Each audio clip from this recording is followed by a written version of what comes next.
You certainly killed him fire. I did nothing. Carrying me around, so I know he's got that. So in the patient. You never did know that time of that box.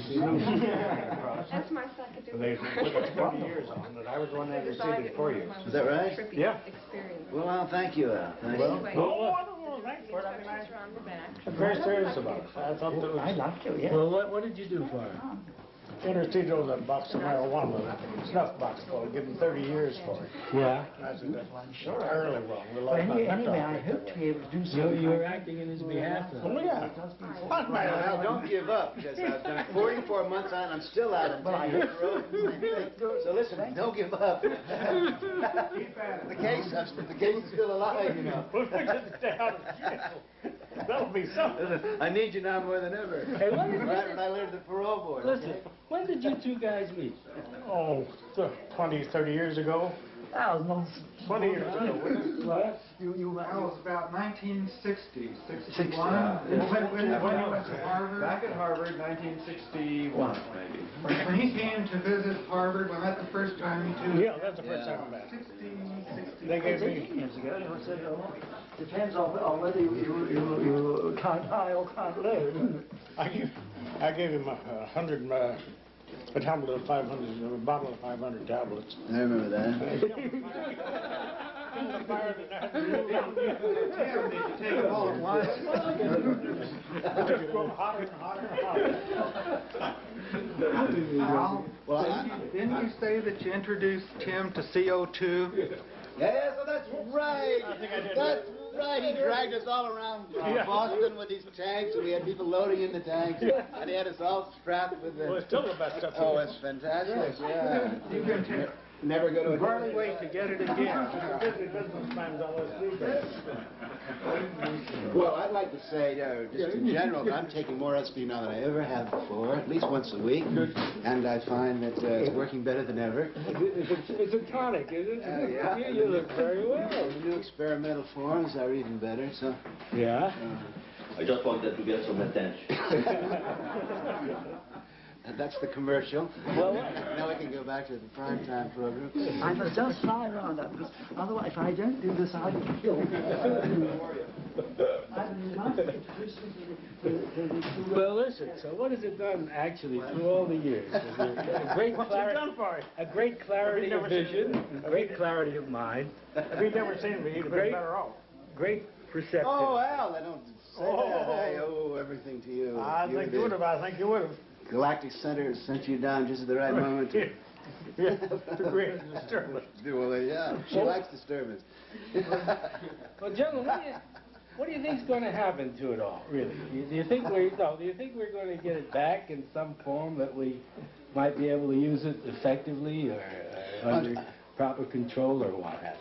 You're talking about bureaucracy and government. My wife and I use more LSD now than I ever did in the past, and sensible people are still doing it. Yeah. And what happens in Sacramento, or in Washington, or in Beijing, or in Saigon, it's never affected us and never will. Well, you certainly warn them out. There's no use in bothering you anymore.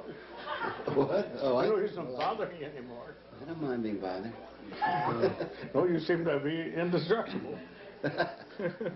Well, when you started with it all, Al, Al did, but you started with it all. I mean, you had some kind of a purpose or vision in mind then, didn't you? I still got it. Yeah, well, and I'm in my mind. And you're responsible for carrying it, you're the Johnny Appleseed LSD, planting it everywhere you got a chance. Well, I sure did, but I don't think it was a credit thing. It was credit. I think something should have been done, and I tried to do it. And I'm still trying to do it. Yeah. Okay. And why? Why, Al? Why are you trying to do it? I don't know. What are you doing it for? Well, I don't know. Just, I think it's a thing to do. What else could an old guy my age do that's worth anything? You're looking for some sort of motives, No. What I'm looking for... Freudian motives? No. Political motives? No, I was just wondering... Economic motives? Or... No, I was wondering because I thought that Al had some really personal interest that had reflected something in his own experience. It cost me a couple $100,000. I don't know. I don't know if that's a good motive or not. Not to mention his friends. Not to mention my friends, what it cost them. They all contributed freely or willingly or unwillingly they contributed.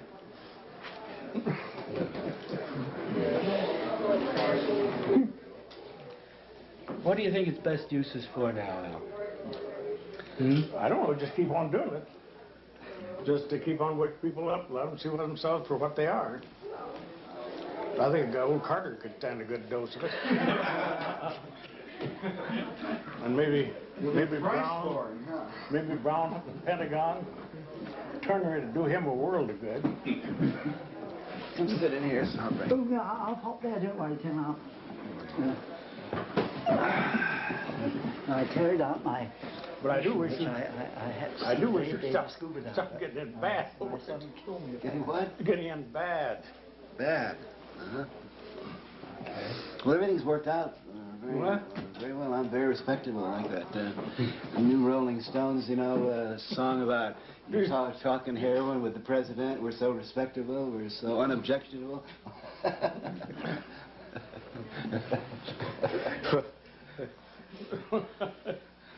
Nobody's bothering me. Are they bothering you? Don't bother, nothing bothers me. I don't see anyone on this couch that looks being bothered. If something gets on my back, I get it all. Bill Harmon says there's a nice way to do it. I don't know what the nice way is. Hi, Bill. You say you can be gentle about it. Yeah. It's your quote, guys. I'll leave it with you. Well, I'm very gentle. We just remember the first time we met, which was in Cambridge, on the night of the Kennedy election. 1960. In 1960, we went out to this place, and Timothy then was wearing his grey flannel suit and his crew cut, and we had this very interesting discussion with him. And when we went out, I don't think I ever told you this, Timothy, but when we went away, we both said what a nice fellow he is. And he said he's a very nice man, and Alder said it's very, very nice to think this work's going to be done at Harvard. He said it'd be so good for it. And then I said to Alder, I said, I think he's a very nice fellow too, but don't you think that he's just a little bit square? And Alder said, you may well be right. He said, after all, isn't that what we want?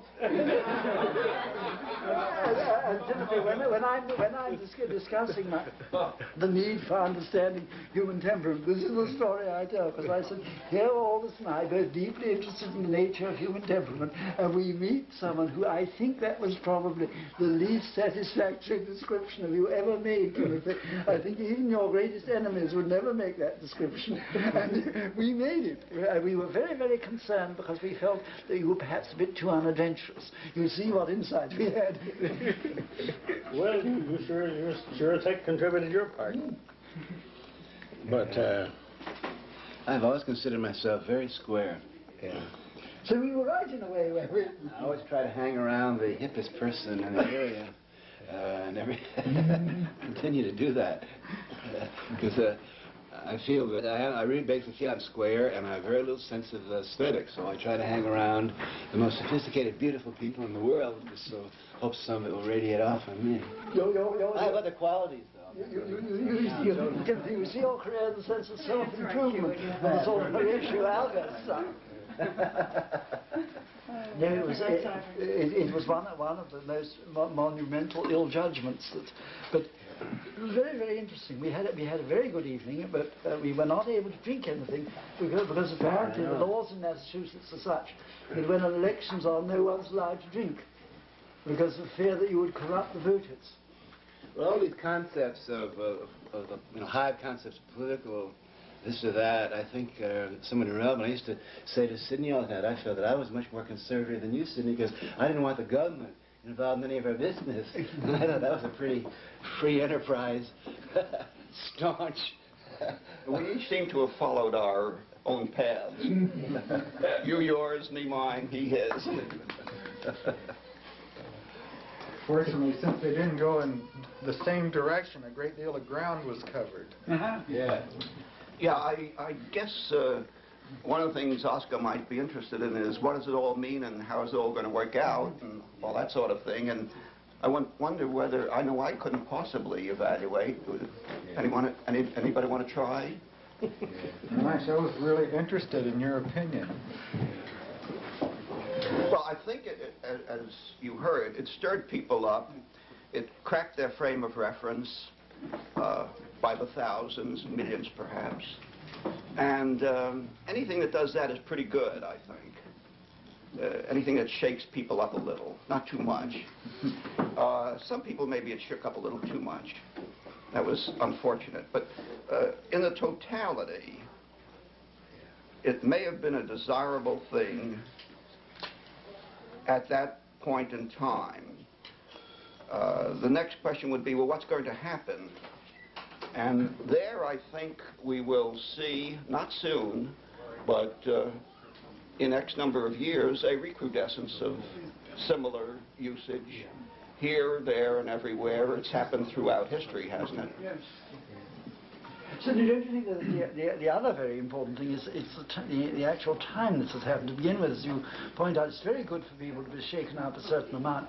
So far, on the whole, our ways of shaking ourselves up have usually to have real cataclysms. I mean, for instance, the Iranians are being shaken up at the moment, but it would appear that many of them might prefer not to be in this kind of way. Because the difficulty with having the great cataclysms is that you end up worse than you began. If one could be able to have a sort of controlled cataclysm from time to time, we'd be much better off, because every society gets set in its ways, and a society with a vast technology is always likely to get to the point when it's simpler and easier and comfier to let the technology take over. And one of the things, it seems to me, that these substances and the attitudes they generate very well is that one becomes less willing to do that, because it's not necessary. You are able, you don't have to look upon your technology as your idol. And it's easy to do this, and it's particularly easy to do this if you've got no way out. It's easy if you're able sort of to separate yourself. So you think that in days to come, as we become more constricted and more homogenized, that it may be even more necessary to have such... Much more necessary. But I think it's still very, very necessary, because we are so clever at building all these strange and remarkable things. But then the thing that we stop being clever is that we're very liable then to make ourselves in our own image. I mean, it's extremely interesting, the image of the things we've made, rather. It's very interesting that the mind described by Thomas Willis in 1670 was of a kind of mirror. And the reason why he described that, the mirror was an extremely fashionable new invention. Then the mind that Freud described, if you remember, was a magic lantern. That's why projection comes from. I mean, this was the latest thing. Now the mind was an indoor plumbing system. Yeah, that's right. That's right. Then the mind became a telephone exchange. Then I gather You're ready for that one. Then it became a kind of television thing. And I gather the latest thing to say, it's a hologram. Now the only thing that we know is it's none of those things. The fact is that we've invented all those things, and it's apparently a thing we always do. Now, as long as we don't take it too seriously, but it seems to me one of the things that these substances and the techniques you learn from them is they help you not to take it seriously. Now, with the other people, with other peoples, that none of them have ever managed to make, it seems to me, such an intrusive technology as we've made. It's always been much more difficult. Our technology is sort of marvelously able to do things which would have only tyrants could have done otherwise. Only tyrants could produce vast entertainments for themselves. We get vast entertainments for ourselves whether we want it or not. And therefore we need to have ways of dealing with it. I think Aldous was completely right in both his moralities, in Brave New World and in Part of Ireland. that our needs now are very great. And since it doesn't seem to me that we're likely to dis-technicalize ourselves, because even if we wanted to do this, if we were able to do this, I don't think we can, especially where no one else is going to do this. So the result of our sort of removing ourselves to the pastoral life would be that someone would come over and take over the continent. They'd be bound to. It would be too much of a temptation for anyone with a technology in being to see us like say the Americas in 1492. Oh yeah. Listen, but can I interrupt just one second? You mentioned names. Has it been done yet? I think we should say hello to Aldous Huxley. Yes. And to Gerald Hurd. Yes, we should. And Alan Watts. And to Alan Watts, who is the most underestimated of all the philosophers of our time, and they're here with us. And to say hello to Art Chandler, by the way. Art. Hello, Art. Remember Art? Been going back a long way. Yeah. Yeah. And those of us in those days, I don't know that we fancied what we were heading into. Maybe we might have been willing to call a halt then at the time. But somehow, you know, we were really getting into some things that, from different directions, everybody was finding their own way. I'd like to say, does anyone here feel that mistakes were made? Or, What's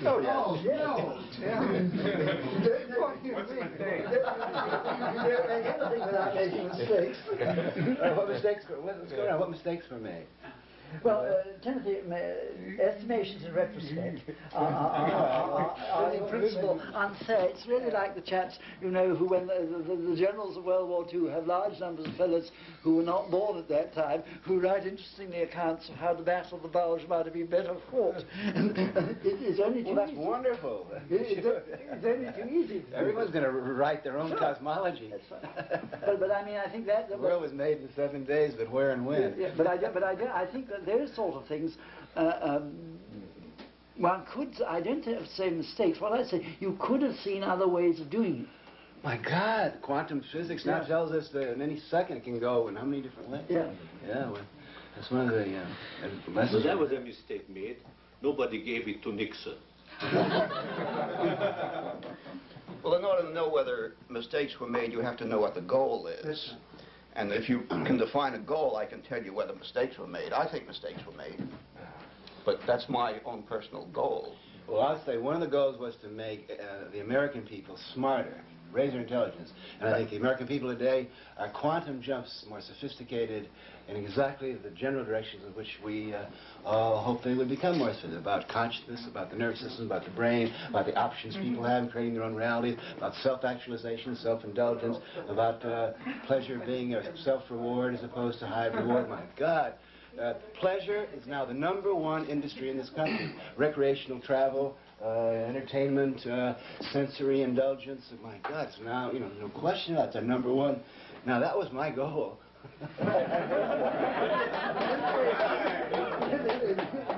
In this case, you certainly made an advance forward. However, let me put the slightly contrary point of view. This is that we have the awkward thing that we now have chaps like the Ayatollah Khomeini appearing on the scene, but who have the potential of rather different goals. And certainly from where I've been, which you know very well, in the South, these other different goals are always potential. All right, Pakistan is now going back where they're going to cut off hands for the first robbery and foot for the second. Iran is now going back to... you know the interesting point about Timothy, don't you?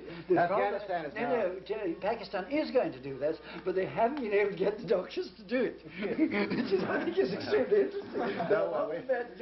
One thing I've learned from the criminal justice situation, there'll always be someone to lop the hands off. They've got to lop them off now in a civilized way, and they haven't been able to do that. What was your point, Jim? Yeah. About the Ayatollah, and still haven't been able to levitate that yet. Yeah, I know. Tim said that he was quite successful in achieving his goals. Yeah. Well, I think he's a little presumptuous. Yeah. Who's my goals? I'm not talking about my goals. That's right, I I'm forgot. totally Withdraw the presumptuous. Everything they say that's dangerous. He's optimistic, not presumptuous, and he ought to be optimistic. I mean, it's his natural bent. But since we all live in these bubbles that we create, we can only basically give ourselves our own report cards at the end of every and so forth. Take credit for that which we didn't do. But we didn't. Well, credit. No, I take no credit or blame.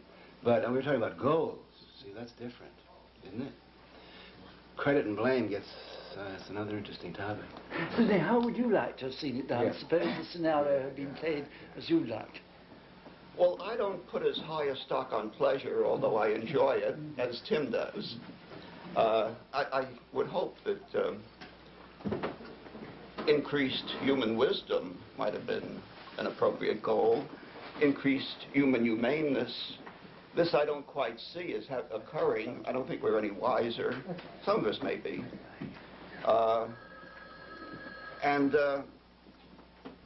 Maybe if only a few of us are wiser, that's enough. That's sufficient unto the end. At this point, I would like to apologize to you, Sidney. You were right in most of our debates when you were insisting upon... I want a copy of that. Yeah. Why do you say that? Well, because you were insisting upon more scientific rigor, and you were emphasizing intelligence, where I was emphasizing consciousness. Now, I think I was robot programmed to do that, so I don't regret doing it, but it was like... it was in the third quarter of a game we played once in the Houston Astrodome when you know, several times, you definitely were saying things. I remember you were quoted in the New York Times after one of our debates as one of the quotes of the week. And it said that you didn't believe that we should be encouraging the evolution of new species of primates that went around smelling flowers. You remember that quote? Roughly? I remember it. Roughly, something like that? And you were right. I don't know whether I was right now, come to think of it. No, but Tim, you know, you and I had an agreement once, too. The last time I saw you, you know, we have our differences of view, and we were a little disturbed that some of the things you were doing and planning would make it more difficult. In fact, even at the time I saw you, it was making it more difficult to carry on legitimate research.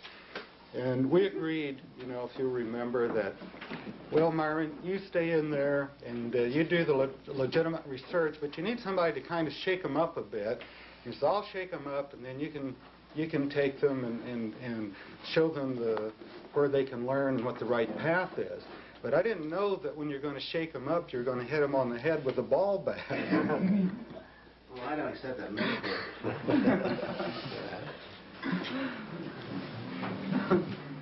I have had this experience 4 times in the last 15 years, 20 years. I was one of the younger members of that incredible revolution led by Benjamin Spock, Abraham Maslow, Carl Rogers, Rollo May, Harry Stack Sullivan, and none of us would be in this room if it hadn't been for the work of these people who are essentially giving conscious psychology back somehow to human access, taking it away from experts, so that I definitely feel that I'm a product of that group, which was essentially a totally American point of view in psychology. They were giving us an American psychology of do-it-yourself, trust your own impulse, you're out there in the frontier, you're having trouble out there, you can't call a Viennese psychiatrist and so forth. Then, in the 60s, we had the same situation. I went farther out in those days than Carl Rogers did. When we were at Harvard in that 50s revolution and so forth, we were giving away the answers to intelligence tests. We were giving away the answers to personality tests. We were doing everything in our power because we felt that the psychiatry at the time was making people more helpless instead of giving them. So we were in a lot of trouble at Harvard, you know, reversing roles. There was Charlie Slack, who was paying he was paying patients more money than he was paying the graduate students. That's one example of hundreds of role reversals in psychology before drugs. Then the drug thing came along, and I had several discussions with Sidney and with you and with everyone saying, and with you too, Al, saying, let us be the far-out explorers, and the farther out we go, the more ground it gives the people at Spring Grove to denounce us. So we were like your flankerbacks or whatever it is. And we were the, and I never felt for a second, the hundreds of times that we debated, anything but this wise affection from you, Sidney, that we were somehow, to the best of our abilities, working for human freedom as we saw it, or playing, and I felt that the particular robot role that I was playing then was to, and we never knew what we were doing, you know, in any clear, precise sense, but it seemed always right to us.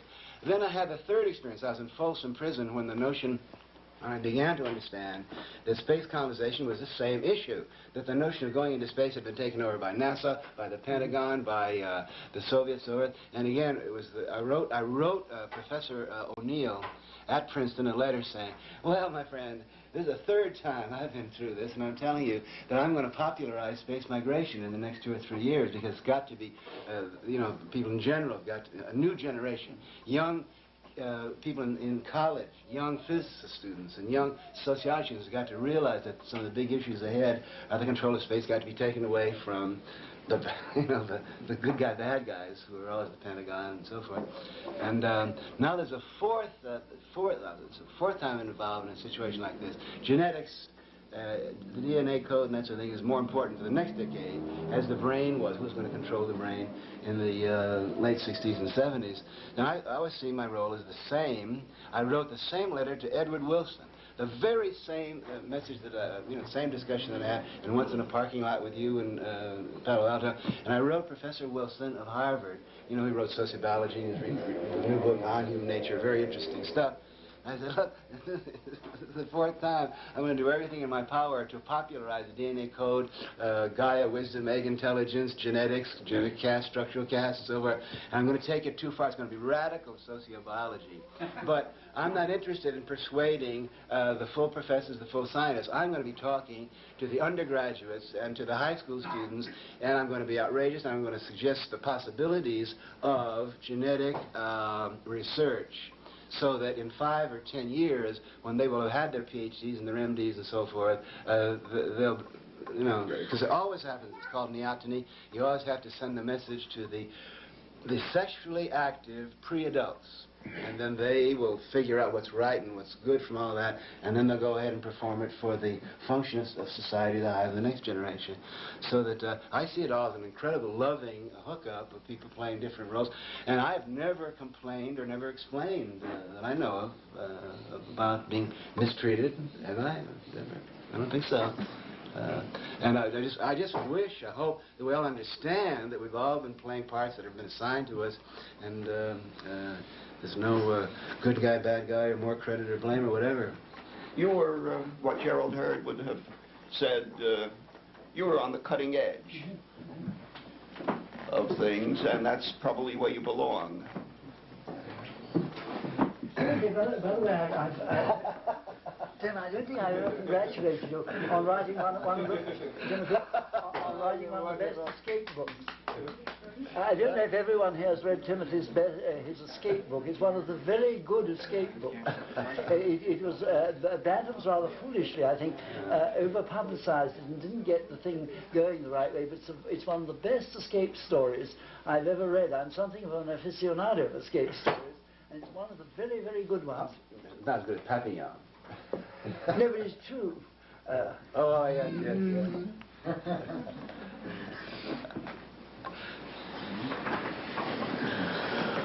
Now, Papillon gives you the feeling that it was being written for a movie.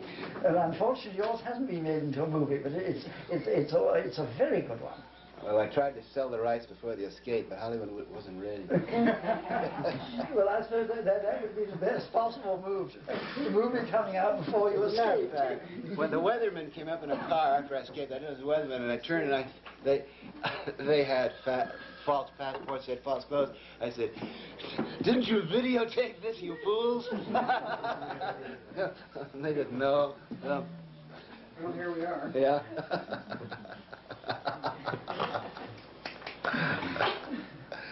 It's a great tribute to Oscar. Well,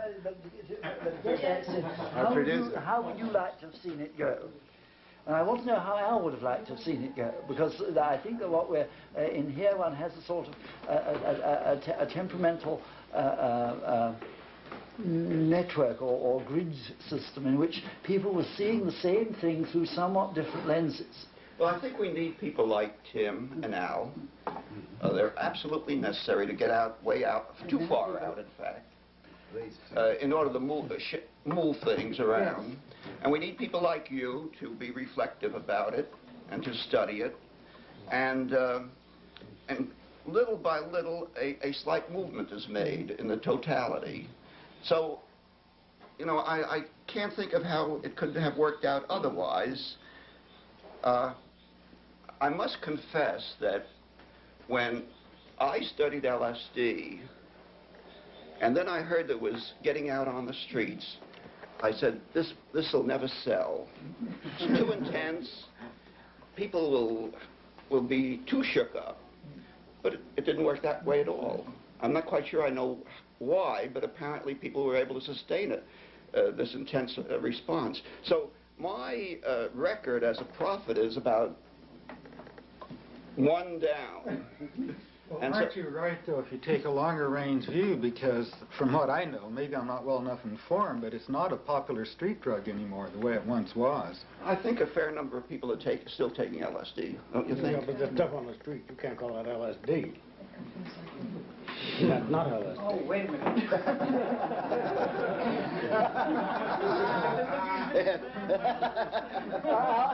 Al, perhaps you haven't been assiduous enough in getting the good stuff. I can't believe you failed to find the good stuff. Well, no, because I had 4,000 bottles of it to begin with. Yes.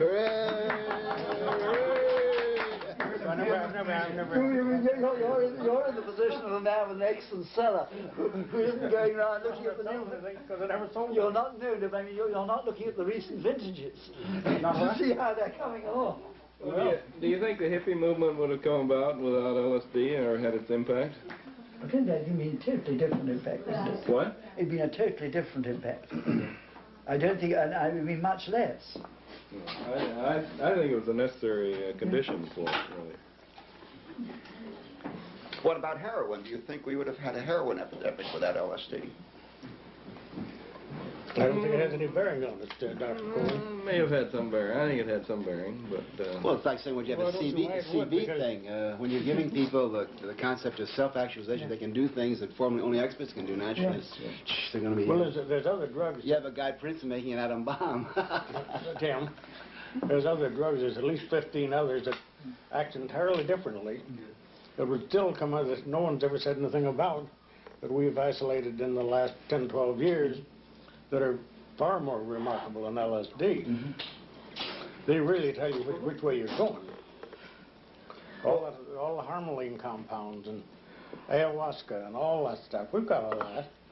I think another person we ought to mention as not being here, but here, is John Lilly. Yeah. Well, he will be here. Oh, he will be. Good. He'll be here shortly. John What will a be here. courageous And Laura Huxley person, will be huh? here too. She'll be here shortly. So everybody took their chances, I'll tell you that. In some ways, I think that John, you know, we all work within the ranges and so forth. John has gone so far and taken such risks that I just think he's He'll a be hero. there when you get there. Yeah. Boy. Yeah. You know, Tim, I think everybody took risks in their own way, you know. Oh, I know. And not just flying around in the stratosphere one, or, you know, or spending their time in tanks in the other, but there were people who were really working in areas that were very frightening and sometimes very awesome to them, and trying to integrate that and still move along and do what they had to do. And I think people like Art Chandler and so on, and Bill McLaughlin, and Ron Siegel, and others I look around the room, have had, you know, to walk out on a very, very long, narrow plank too and look around. And in their way, I think brought back some very good things, you know. I think, you know, it's an interesting thing, too. As you go around the country, I'm sure you all have this experience. You talk to middle-aged, fairly respectable people in Tucson, Arizona, and they said, this is where the acid thing really happened. Tucson. In San Francisco, this is where it really happened. The Lower East Side, you know, they say that's where it really happened. And no one has ever really told us what was going on in Los Angeles during those years. I think much more was done down here. There was a much wider range. There were more doctors involved. There were more scientists involved. We had Gerald and Aldous. Yes, right, yeah. And Ivan, of course. Then, of course, it was part of the coolness of the Los Angeles cell, whatever you want to call it, that they kept a, you kept a... Would you mind not calling it a cell? Let's call it a cluster. Our undercover agents in Los Angeles were very cool about, and yet they did more in a very laid-back way. And it's never been as public as some of the other, you know, the buses running around the country paying Yeah, and then low Zinberg says that the visionary experience and all the things he was doing at Harvard and the others, his residents and the rest of us giving LSD to, they never had a visionary or an ecstatic or a mystic experience, but the whole thing was a California invention, he said. And he said, and the only time it ever happened was when you crossed the Colorado River. You know, I'm reading John Mark's book on the Manchurian, search for the Manchurian candidate, in which he says that the CIA turned us all on, you know. Well, that's but I'd like to get your opinion of what started it. Was it Aldous Huxley's Doors of Perception? Was it Tim Leary? What made the mass use of psychedelics come on, would you say? Well, notice we have to mention the name of Ken Kesey, and of course Allen Ginsberg was an indefatigable Zionist politician for drugs, and they But at the very beginning, what would you say? What turned you on, Tim? I don't remember. And Gordon Watson. Don't ever underestimate the effect of that wonderful, respectable, far-out mind. Yes.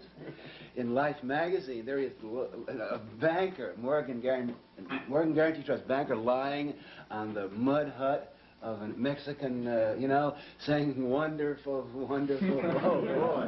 Talk about Joe Namath commercials. Sid, we ran close to 1,000 people through, and each of these people were people that had considerable influence in their own right, and they were bringing the message out. Who turned on Cary Grant?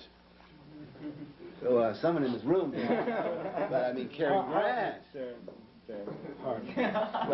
Hartman did, and then I saw him a few times. Yeah. But each of us had, and so this thing was just moving geometrically from people who had large audiences themselves. And the rate of the way inquiries were coming in was geometric after a while. And obviously, if that continued, these people who then couldn't get it from us anymore would be seeking to get it elsewhere. Yeah. And it was that kind of a proportion that was taking place. That was, and keeping in mind, of course, that was just a relatively small ripple in a larger pond, but it was carrying a lot of impetus with it. And that might have been one of those things, and then those enclaves joining other enclaves and so on. But I think you're referring to the big explosion. Or the big explosion was when it came out on the cover story on all the popular magazines, Life, Saturday Evening Post, the whole business that were back. They were all. Well, Aldous' book, Doors of Perception, Heaven and Hell, were extremely important among intellectuals. Yes. And Frank Barron was another person who was very active in the psychology. Of course, it was Albert Hoffman who did it all anyway. Yeah, I know, right? Yes. Yeah. Your question, I think, really is directed at where did the young people get it? Because that's where the movement started that really spread it across the country. What do you think about Robert DeRock? That had a lot of effect where I was. In fact, I was very surprised when I saw He the handles the second Mendocino psychedelic. County chapter. But didn't that drugs in the mind have a lot of effect on campuses and stuff like that? It did. But it was more than just a book or two. There was something in the wind, and I really wondered. The first major burst of publicity, is that what you're trying to focus on? Is that the Well, there were steps all the way. Yeah. Huxley was one of the first. after we were fired from Harvard, that fall, every major magazine came out with a there was a cover story in the Saturday Evening Post. And that dangerous. spread it. Yeah, there were three different stories in Playboy. So that was it was the firing from Harvard plus the fact that Henry Luce was somewhere always behind the scenes doing certain things. Plus, so many people have been involved in Los Angeles and so forth. But that was the first big one. Tim was more responsible than anybody for Tim, that. wasn't it the calculated goal of IFIF to cause that kind of spreading? Yeah. I remember coming to Cambridge one time when a little article in Time came out. Yeah. Remember? Yeah. And I walked in there and he said, "What do you think about the Time article?" It was really devastatingly bad for LSD. I thought it was terrible, I said. Tim said, "We thought it was great. You let the kids know that there's something here. They'll know it, you know. It doesn't make a difference whether it's bad, good, or indifferent." Well, I want to point out, though, that the picture, we all know that here and now study pictures more than they do long columns. The particular picture of this article in Time magazine attacking our research had a scientific instrument called the experiential typewriter with all these dials, actually filled with socks, but that's all right. It had an incredibly beautiful young woman sitting, taking the test, and it had standing behind her Alan Watts, a beautiful female Hindu guru named Gayatri Devi, and myself. Now, the signal content of a picture like that was much more important than the little words that were being written by some clerk at Time magazine in the medical department. How about McLuhan? Now, I'm trying to think, though, that what else could happen in a person's life that, short from a religious conversion, that can fire them up with the sort of zeal that we saw in the few people that we began to use it with. In other words, perhaps not everybody went out. The psychosis. Yeah, but it was a contagion. It was certainly a contagion. Contagious psychosis. It was a contagion. It was a chance. It was a chance for everyone to go to the carnival all at once, you know. Okay. And they all came out of that place and they were ready to really spread the word. I'll tell you. That's true. Talk about they had the sacrament, and that's how they behaved in those days. Now, that's a pretty irresistible force in terms of public diffusion of information. And that was the kind of zeal that we experienced. There's people in this room right now, if we decided to do anything in the next 6 months, that was really right. You know, that was right. Had to be, you know, we could do it. I'm not so sure. You know, it's amazing how many times the same mistakes are repeated. When I first came to Los Angeles, I was working with Murray Jarvik, who's over here, and I'm Murray. we were setting up some LSD studies to do it, and with marijuana and a few other drugs. And Allen Ginsberg came by the lab to visit me one day. Showed Allen around, and as he was leaving the lab, one of the administrators in the building, it's over UCLA, saw him and allegedly saw someone smoking a joint in his entourage. On the basis of that, there was a big flap. And it was like another Harvard psilocybin fiasco on a much smaller scale. There was absolutely no truth to any of the charges or anything, but you know, it was an uncomfortable situation, anyone wanting to do research with these drugs, even though there was authorization, there was all the DEA forms, there was all the necessary precautions that were taken according to law. There's a lot of resistance to doing those things. And I've encountered that again and again in every university I've gone to trying to set up these studies. And it takes a year and a half of paper. I think Murray took us a year and a half of paperwork. I think we're in the dark ages. To get our proposal approved finally. Drug research of that type. And the one thing that kept on coming down, they didn't mind marijuana. We were giving marijuana had 11 hallucinogens listed on the proposal. And the only one that the proposal kept on coming back for was LSD. They said, oh, you're going to use LSD, you got to do a follow-up. You got to do a 90-day follow-up, you got to do a year-and-a-half follow-up. 30-year follow-up. They didn't care about the mescaline, they didn't care about the psilocybin, they didn't care about ketamine, which we can give to children. And it's the only drug that we can give to children without any formal, any hallucinogen that we can give to children without any formal studies. Well, why is that? Why are they so... Because it's a normal surgical anesthetic given to hospital patients. Excuse me, me and another thing. We're talking about historical moments. Yeah, right. The article that Murray and Frank wrote in Scientific American, and again, at another level, was one of the Everest points in all this. Yeah. We thank you for that, Murray. Indeed. And a man who may come today, who really deserves a great deal of consideration in all this, is Nicholas Purcell. And he may come a little later. He said he was going to be here. Nick is a remarkable man, very quiet and in his own way, went to Europe at the very beginning of all this, and I suspect in writing the book that he may have been the very first person to use LSD in America, although that's often accredited to Wrinkle in Boston. And the reason is that he was sitting, you know, he's a Hungarian, and Hungarians can get into rather interesting places. And he was talking to Stoll, the young Stoll, who he said, so he told me, said, by the way, Nick, I don't know if they're talking Hungarian or what, he said, there's a few things I think you ought to try, and he reached into his waistcoat pocket and took out a few vials, and then, here, when you get a chance, he said, you may want to try that. And that was before, to my knowledge, before Wrinkle ever got the material, and before they set up a regular program for its distribution in America. So if Nick comes later, I certainly would love to see him, want and appreciate whatever. This is like a Grammy Awards session. It really is. Category first. But no, the thing is that now Nick, Sid, you saw Nick when he was first starting, didn't you? And he had the material before you did, didn't he? Yes. He published an article in the Archives of General Psychiatry very early. Yeah. And then there's the first article about 7th or 8th in the Sandoz bibliography were attributed to two Americans named Bush and Johnson. Yes, of course. In middle America, who just about never showed up anywhere else. And I called Bush and I said, is there really such a person, you know?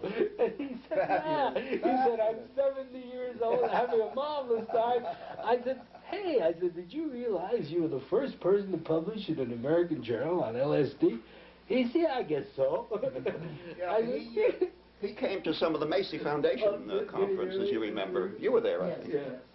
And I said, how did you get onto it? He said, I don't know. We got the idea that if we had a good delirium going, he said, we may shake things up a bit, you know. He said, and Johnson and I said, when did you get it? 1940, 50. He said, oh, we just sent the Sandoz. Amazing. You know Albert's story about that, don't you, about the Sandoz salesman and LSD. Do you know that story? But Albert says that for many years, last time I saw him, he said the Sandoz salesman would come to him and say, when are you going to get something like LSD? when we used to go out, for Sandoz, you know, it's quite a small, very respectable Swiss company, and they bring their wares along and no one would show much interest.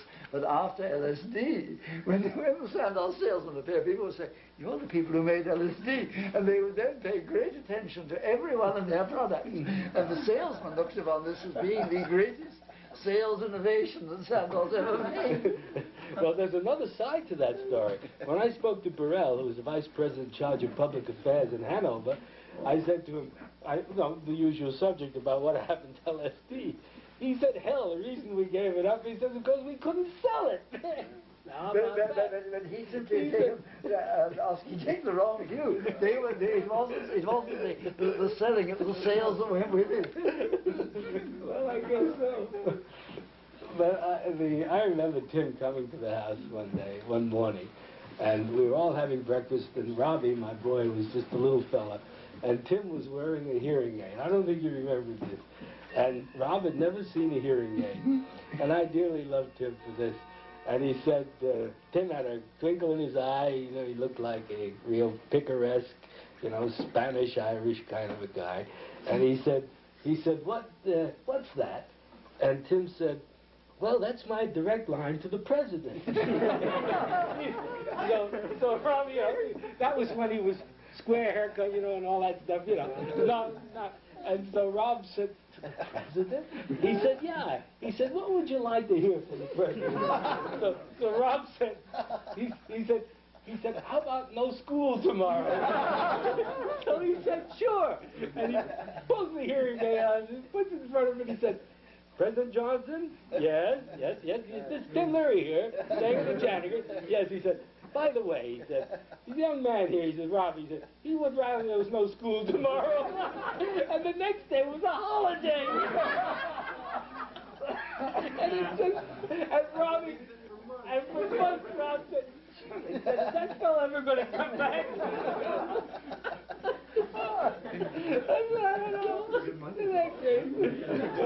And I remember old Al Hubbard coming up to the house and with his leather pouch, you know, he used to be he rode the circuits, boy, and he opened up his leather pouch and in it was all the wampum and all the great stuff he had, and he was trading off. Well, he said, what do we have here for the month now, Al? And Al said, well, we've got this and that. Now, something new's coming up. How would you like a little of that? Remember? Yeah, I remember. Oh, God, we were waiting for you. We were waiting for you like a little lady on the prairie, waiting for the catalog to see his rowboat catalog. Well, I did the best I could with the tools I had. I know. You had some good primitive period, Al. Al, what did you do with that $1 million check that you carried around with you? You had a check you showed me for $1 million. It was the most money I'd ever seen on a check in my life. Well, that's the most I've seen. It's cost me and other people a lot of money since then. Listen, I'm not telling tales out because I know you've shown it to others as well as myself. Well, I think I was pretty kind of proud of it, but I finally got down to $100,000. And then, of course, they all went away. This all cost a lot of money because there was no bills to anyone except those in church for it themselves. That was only a couple of hospitals and 2 or 3 clinics. But all it cost a lot of money. Was it before inflation or after? What? Before inflation. When Sid wrote his paper on the complications, you remember that, and you sent us a questionnaire about, you know, that was the beginning of trying to assess what, you know, what kind of care we should take. And I got the paper and I was thinking, what on earth went wrong? And we had a great number of people. But there was one, which I didn't put on that form, Sid, and I have to tell you. One of our people got loose, and I don't know, I have to tell you this now. And we couldn't find him, and this was Wilshire Boulevard. And can you imagine running, and we thought we had the thing well worked out, and the usual babysitter, you know, the routine. And he was gone down Wilshire Boulevard. And we were looking all over, and I thought, my God, if this fellow doesn't come to light, we're in bad shape. So I was coming back to the office and feeling kind of glum about it, when suddenly I hear somebody whistling. And I look around, I don't see anything. I look around, nobody, whistling. And there was a patient sitting up in a tree. I said, what are you doing up there? He said, it's wonderful up there. I said, well, now, don't do anything rash. I said, we'll come again. Oh, no. He said, I'll fly right down and see you. I said, no, you won't. And we had to climb the tree and inch over inch bring him down off the tree. And thank God for that, I'll tell you. You should have joined him in the tree. You should have joined. Well, you've been in the tree ever since. Leary? We've been through that one before. Yeah, we climb out of your tree. Something ought to be said about the check that Al was waving around, because it's taken a long time, but it was just a few days ago that the last steps were taken to see that all the money was repaid. But it was a long battle, but all the money went back to its source. Is that right? That's right. Which money was that, Mark? Well, don't you remember this? Oh, you had several.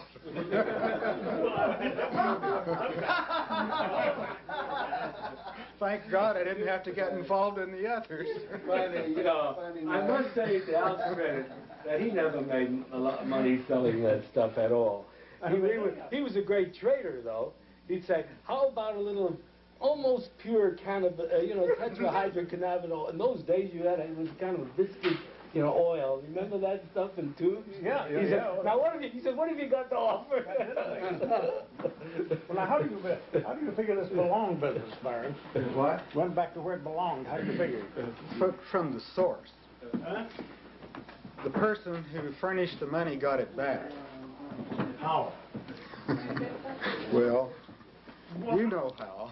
I don't know how. But it's not a matter for I don't think it's a matter for public record. Well, I don't know what's different. They're among friends. Only Harry is recording it. $10 million.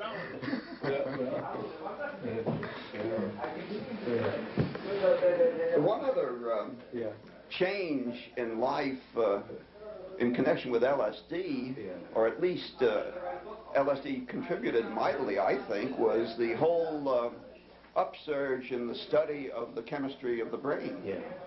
I think that had a lot to do with it, and although it may have happened, I think LSD accelerated it. Yeah, it's interesting that was, in writing the book, that's part of it, that I think the clinicians somehow, if not disdain that, at least somehow that doesn't seem to be an area of terrible concern to them, and namely in terms of of what I think is this equally important impact of LSD, which was on accelerating the entire notion of the neurochemistry of the brain and how the brain processes emotion. And so we're trying to include that, and of course it's going to take a whole other group of people to look at that more critically. But I think, as you say, that chapter is most importantly well worth written entirely. I think it was LSD with serotonin, which in turn gave rise perhaps to the early hypotheses of the brain amines in relation to affective disorders. That was a direct chain to a large extent. Yeah. I think LSD probably had the most effect on the larger population that has never even taken it, the marginal participation in the counterculture movement, which I attribute largely to LSD. I'm not attribute it necessarily, but it was, I think, a necessary condition. Bill, when we were running our subjects, about the third or fourth subject was an artist, and he saw a Kachina doll that was sitting on the shelf, and he said, I must draw something, I've got to look at something, I've got to paint it. So we took the doll off the shelf, and he began to sketch it in, sort of haphazard ways you do, he couldn't control it very well. And when he was through with the experience, he said, this is the most important artistic experience that I've ever had. He said, do you mind if I tell other artists about it? Well, we weren't quite prepared for this. I had no idea that the artist, was going to be any more affected than anyone else.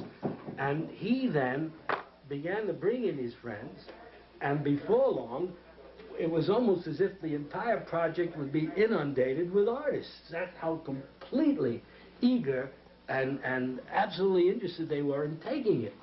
And we had to really limit the number of artists.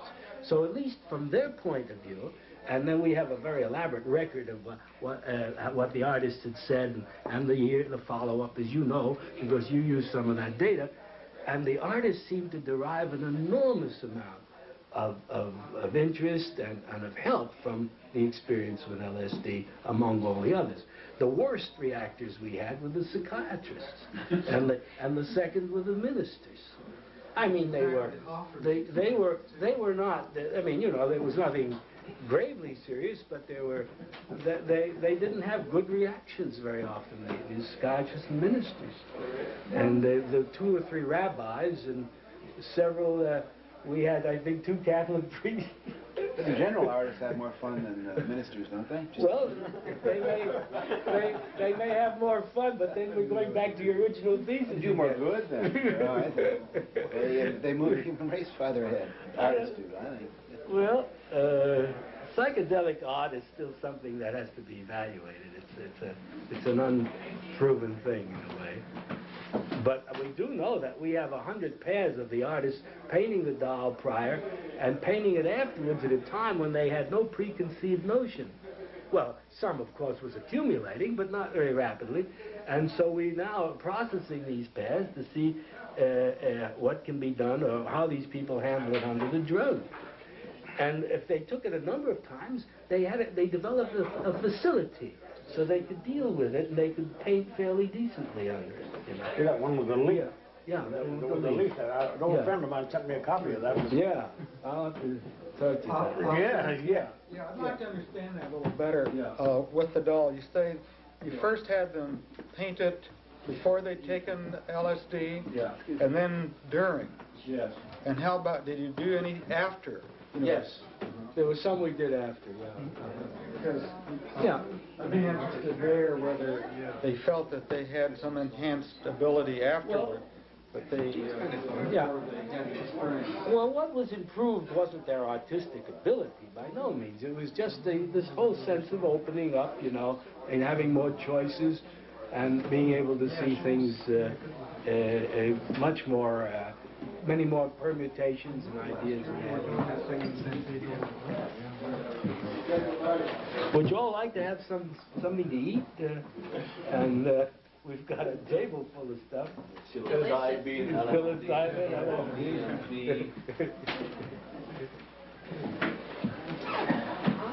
Yeah. Well, we really don't know. Yes, Mary Jerry. Janiger.